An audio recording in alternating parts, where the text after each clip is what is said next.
CLD transmission. Captain Pendragon reporting in from Rescue 2 in the Virudnir system. R&R has been put on hold as Gaspard and I have come out to Virudnir 6 to document the recently discovered Lazarus generation ship. Some hope for survivors, though the ship itself, like the others found, is lifeless. The mission log follows. There seems to have been some kind of termination to the drives and the cooling systems. We've suffered a critical failure. It came out of nowhere. I thought we'd hit something, just a huge bang, and then all hell broke loose. System alarms firing off everywhere. All drives are offline, repair attempts are ongoing, but with no success. Evidence points to one of the cooling systems exploding on a routine cycle. It sent pieces flying through the propulsion system, shredding it, chains of explosions, and, well, the long and the short of it is the ship's a dead stick. We're drifting. No engine. No means of altering course. I guess we're lucky the power plant didn't go up, or we wouldn't be alive to make reports. After weeks of repairs, we have to accept it. The Lazarus is not going anywhere. So we have two choices open to us. We can stay on board, floating aimlessly in space.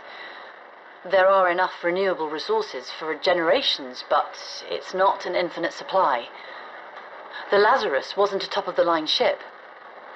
There was only enough capital to get the basic ship built and stocked up for the intended travel time. We added some contingency, but that will only give us, say, another 10 years. So maybe it'll be our great-grandkids that will have to deal with the problem. I don't like that idea.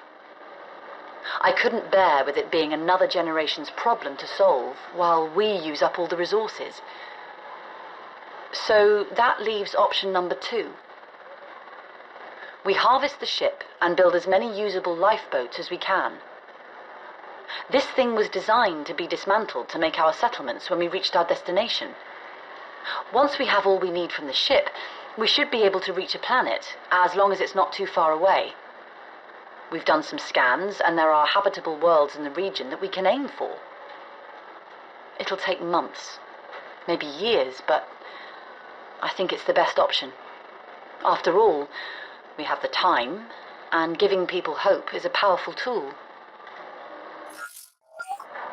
As the life ship's near completion, I find I'm sleeping less and less.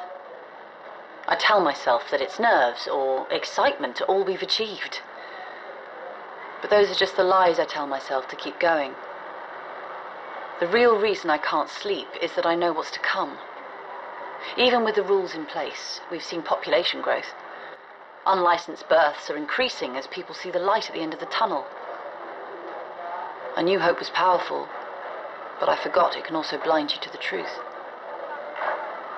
With our current population, we don't have enough space on the life ships for everyone on board. So once again, I have choices to make. It won't be popular, these things never are, but it will be fair. There is an old Earth maritime tradition of women and children being evacuated first. We will hold to that. We'll try to keep families together. From those that remain, volunteers will be requested. I can only hope that covers the deficit. Otherwise, it'll be a lottery for the final places. The last of the life ships has launched. Each has a destination well within their calculated range. We thought it best to have multiple destinations, not putting all our eggs in one basket, so to speak. All we can do for them now is hope. Hope that they make it. Hope that the planets they land on are hospitable. Hope that they thrive and grow. For us that remained on board, there is no more hope. We go about our existence with the knowledge that we are destined to die, but that we do so that others could live. In the end, we all volunteered for this. That's the thing about the human spirit. We fight over the smallest things, but when it really hits the fan, people step up. This is our last log.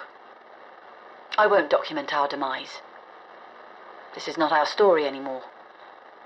It belongs to those out there heading towards a new life. It's a story of hope, triumph over adversity, and how we came together as a community to give them a chance out here. This is the Lazarus expedition. Signing off.